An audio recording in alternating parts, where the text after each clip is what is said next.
Hello and welcome. It's time for another series of episodes in Poland Daily Travel. What's better to do on a bright, sunny summer's day than light out for the country? And that's just what we did. There are so many interesting and cool places near Warsaw to go and see. That makes a day trip full of adventure and surprises. We went west, first to Ożarów Mazowiecki, then cross-country. Nearby Sochaczew was the scene of the Battle of Bzura River in September 1939. The last Polish cavalry charge defeated German infantry. There's a museum and the ruins of the castle of the Dukes of Mazovia. Another cross-country jaunt and we come to Brochów on the Bzura River. There's a beautiful church with the design of a castle. Chopin's parents married here at the turn of the 19th century. So it's westward ho from Warsaw for Poland Daily Travel. Stay with us and sit back and enjoy the ride. Poland Daily Travel, your favorite travel programming about Poland.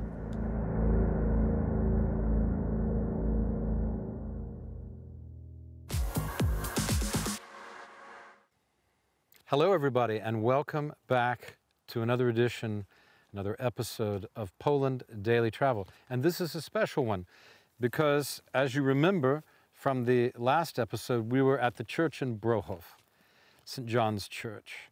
And we were saying that that was the place where Chopin's parents were married. But in 1939, a century and almost a century and a half later, there was a very important battle here. We said we were going to look for the battlefield, and we managed to use our little book and the map on the back of it and a little intuition. And in fact, the church is there and the battlefield is right here. A substantial part of that cavalry battle took place on this open field. The river, as we understand, is about a kilometer away from us to this direction. And on this flat field, the Polish cavalry was covering the retreat of the Polish army back to Warsaw in this direction. So the church is over here, and beyond that, about 50 kilometers away, would be the outskirts of Warsaw, say Żoliborz. And behind us is where the Polish cavalry charged. If you can try to imagine, perhaps you've seen some of the movies with the Polish cavalry. I know that you have, and I have. And try to imagine, what do you think it would have been like, Nicholas? Well, fortunately, I've never been in battle, but I imagine it would have been pretty desperate. I mean, the war had only been going a short time. We're a fortnight into the war, and already the German forces are very close to Warsaw, having charged across the border. I mean, the geography of Poland, this particular part of Poland, does allow for quick troop action because there are very few natural obstacles, which is, of course, historically... Apart from rivers. Yes, which is, of course, historically one of the reasons that there have been so many battles in this part of the world, because you can move vast amounts of troops and artillery in the modern era very, very quickly. But I imagine it would be very, like all battles, very frightening. People are within sight of the capital of the country. I mean, almost in sight, within a very short distance. I mean, within a bicycle ride, in fact. Yeah, within a bicycle ride. Within a bicycle ride. And here are this massive force of the Germans, the air cover as well. So it must have been quite frightening. But I suppose that immediately after the battle, the tremendous relief that on this particular occasion, the Polish forces had been able to defeat the German attackers. Yeah. It takes your breath away if you try to think about what it would have been like to use that cavalry charge, a significant amount of cavalry of the Poznan and Pomorze army. So they had been pushed, presumably, back from that area. Exactly. And were falling back to try and defend into the center of Poland, yeah, to defend the capital. Yeah. And I think one of the things that must have been a feature was because the Luftwaffe had, obviously, air superiority. No, of course, and they were trying to get to the forest because fighting this rear guard action to get to the forest because, of course, in that dense forest, you would be able to hide a large amount of troops, indeed. Especially if you knew the way through, as they did. They would have done, yes. The Germans would have been less familiar. Well, no, they have no wouldn't idea have known at all. Yes.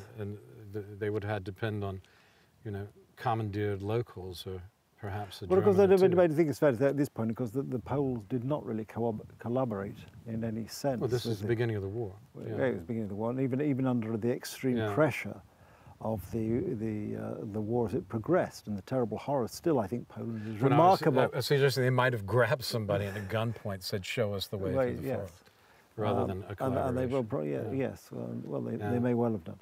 Well, that's the normal thing you would do. But at any rate, the Germans would have been at a great loss, facing that dense forest into which the Polish army, a substantial part of it was the infantry disappearing, because you could march through the forest. Oh yeah, if you knew where you were going. No, of course. So on this battlefield, what we're talking about is that on this battlefield you had a massed Polish cavalry battle against German infantry in 1939, well after the time of mechanized warfare.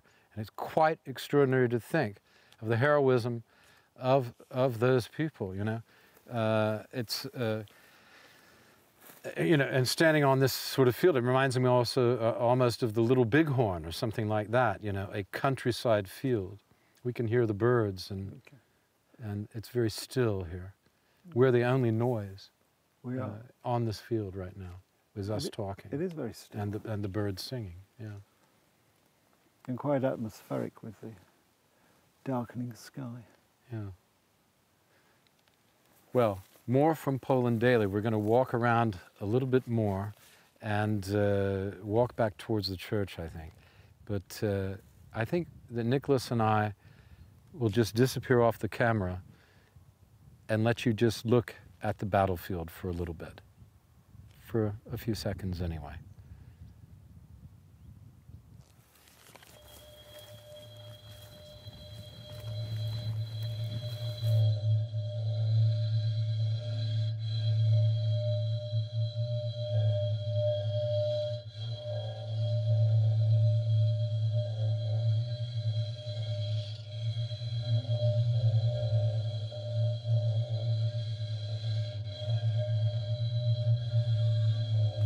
Well, I don't know about you, Nicholas, but I've found this particular series of episodes really fun. Yeah, it's been great. I mean, there's the things we found by chance, which although we had a general, or you had a general idea, it's the little details which you pick up only because you're actually here walking around looking. Yes, you can't read those details. No. You can't really prepare for the experience that you're going to have, because you're going to interact with people. Exactly. You're going to also interact with the place. Exactly. And then we interact. We're having a conversation. Exactly. And you know, isn't that the best kind of travel? That is the best kind of travel. Yeah. Yes. And we always have a good time. We do. Yeah. These unexpected discoveries. You form a different. Even if you have an idea, when you're here, in the place, you have a different impression. Yeah, I found this very moving, standing on the battlefield, but also not really knowing if it was there, getting some information and just picking up bits and pieces, and then finding out that actually it is there. And then we walk up there and there's actually a cross marking the battle. We weren't sure at all. No, because this map has the battle is, you know, it shows mostly the Vistula River, and it shows it was quite a big area between there and Warsaw. That, of course, is the significance being it's actually very close to Warsaw by this stage.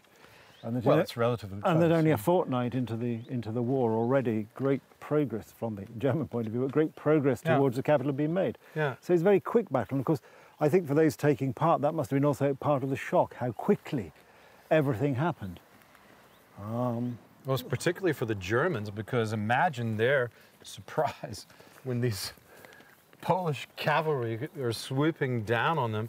And they are not prepared for this at all. Well, I think until the modern era, magnificent if you're standing on the ground, a horse charging towards you is pretty frightening. Must have been terrifying. Yeah. Because unless you're prepared and you've dug in your stakes, so you don't have as a man on the ground, unless you can shoot the horse, much defence by the time it gets to you. Particularly if there's a man wielding a large lance aimed at your vitals. That can't have been at all pleasurable for either. I never like a large lance aimed at my vitals. Well, the top tip, that makes me nervous. Don't be around in the sort of 1939 facing Polish cavalry when you do your time travel.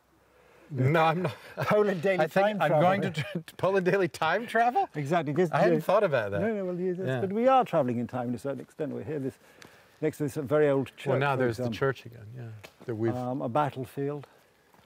There's a structure 900 years old. Yeah. And, you know, Although I feel 900 years old sometimes. Well, you look sometimes 90 years old. I don't feel 900. I don't know what I'm saying. I know. It's that time traveling. Exactly. Yeah, It's I don't wearing know. you out. But Yeah.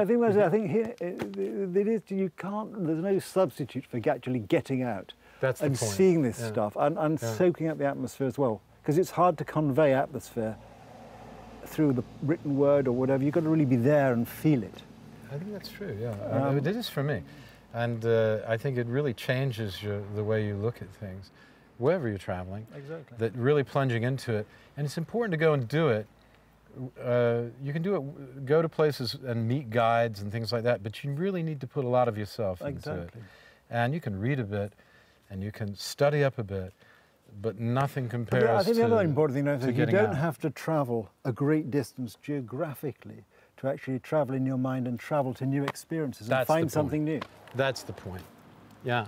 And today, we haven't traveled a long way, but I feel like it's been a really significant series of stops. Exactly. From Ożarów when we started. We started with the Warsaw, the signing of the paper to end the Warsaw Uprising, and we came here to A battlefield where the whole a famous battle. I mean, if you sense the Warsaw Uprising was the end of the battle for Poland at that time. Yeah. And here was the beginning. Here was the beginning. And success. Both were successful in their own Their way way, yes. for a short time. Exactly. But you can't fight the world by yourself. No, that's the problem. Poland found that out, and so did the Germans in a different way, didn't they? Yes. At any rate, this church has seen a lot. Indeed. As they say, if those walls could talk, If those walls could talk, yes, they'd have one or two things to say. they'd have a story. Yeah. They do have a story, even a story in stone, or in this case, a story in brick. Yeah.